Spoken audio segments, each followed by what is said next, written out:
Cernogratz castle had been let for the season to a family of the name of Doring.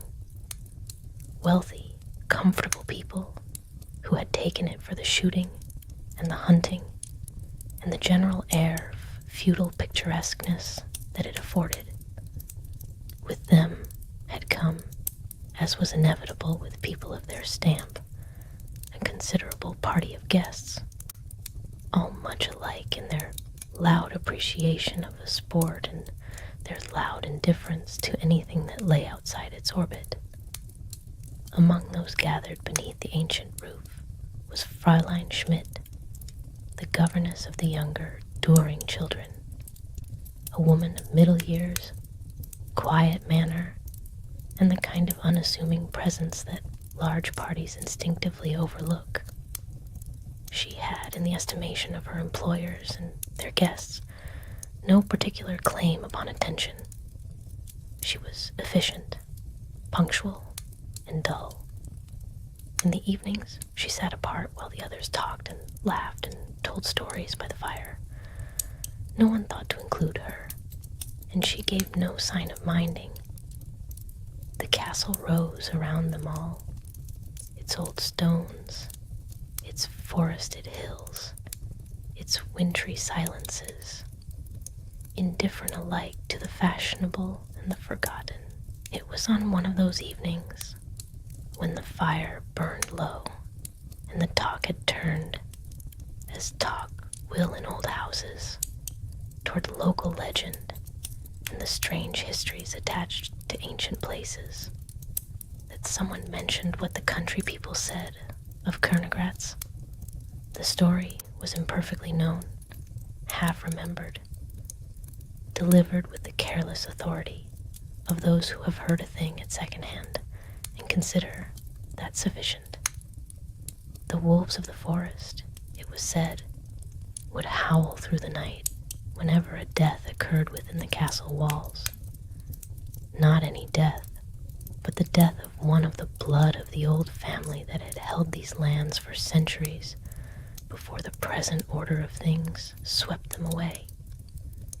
And more than that, a certain great tree that stood within sight of the east window would fall at the moment of such a passing, though there might be no wind to bring it down.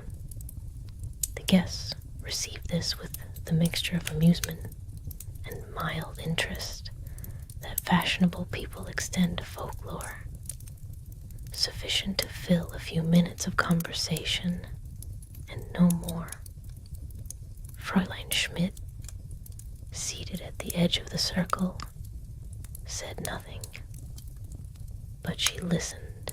It was Frau Doring who noticed, or thought she noticed, something altered in the governess's expression, some quality of attention that seemed less like polite endurance and more like recognition. On an impulse she could not quite have explained, she asked the woman directly whether she knew the legend.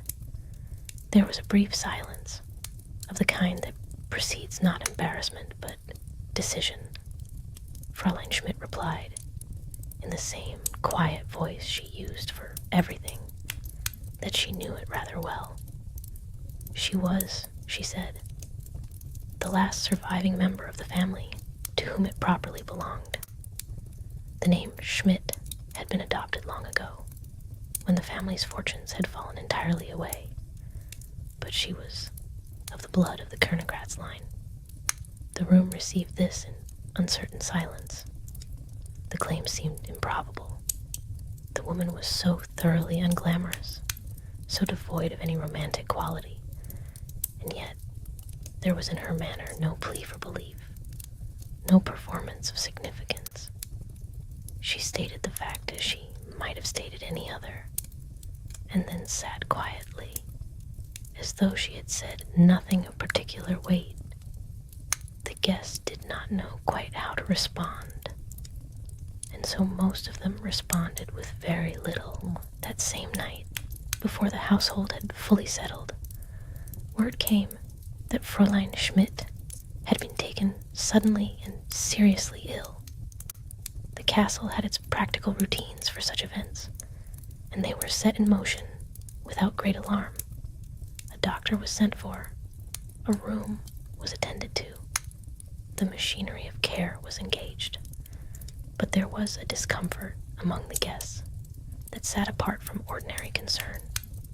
The woman had that very evening spoken of her blood and its ancient connection to these stones, to this ground, to the tradition that wound through the legend they had all heard so lightly. Now she lay ill within those same walls. No one gave the coincidence open credence. They were modern people, well furnished with the habit of not believing in such things. But no one was quite easy, either. The castle itself seemed to offer no reassurance. The night was still, and the stillness had a quality to it that one or two among the company found independently difficult to name. They retired to their rooms with the conversation they had not had hovering somewhere between them. Unacknowledged, like a question that nobody wished to be the first to ask aloud. In the deep hours of the night, the wolves began to howl. It was not the distant, occasional sound that those who live near forests learn to accept as background. It was sustained and full, and from multiple quarters, as though the creatures were gathered at the edges of the estate and calling to one another across the dark. Several of the guests were woken by it. Some lay still and listened. Some rose and stood at their windows. The sound rose and fell, but did not cease. And then, in a moment that those who heard it would retain with uncomfortable clarity, there came from somewhere on the grounds a great cracking report, followed by the long, heavy fall and landing of something immense. A sound felt as much as heard, a concussion that passed through the walls. In the morning it was found that the old tree, the particular tree that stood in view of the east window, had come down in the night. The air had been, and remained, entirely calm. There had been no storm, no wind, no discernible cause. Fräulein Schmidt had died, the servants reported. In the hour before dawn, the party breakfasted together in a quiet that no one troubled to fill with the ordinary conversation of such mornings. The fallen tree was visible from where they sat. Someone remarked upon it once, and the remark was not taken up. Frau Döring, who was not by nature a reflective woman, found herself thinking about the governess with a species of feeling she had not previously directed toward her. Not guilt precisely, but something in that country. The woman had moved among them for weeks as an unremarkable fixture, and they had used her accordingly. She had known all along what she was, had known it in this place particularly, and had kept it to herself with a self-possession that now seemed, in retrospect, less like reticence and more like a very old and private dignity. The wolves had believed her, if the company had not. The tree had marked the occasion in the manner of an ancestral house, honoring one of its own. The guests would return to their ordinary lives shortly. They would tell the story.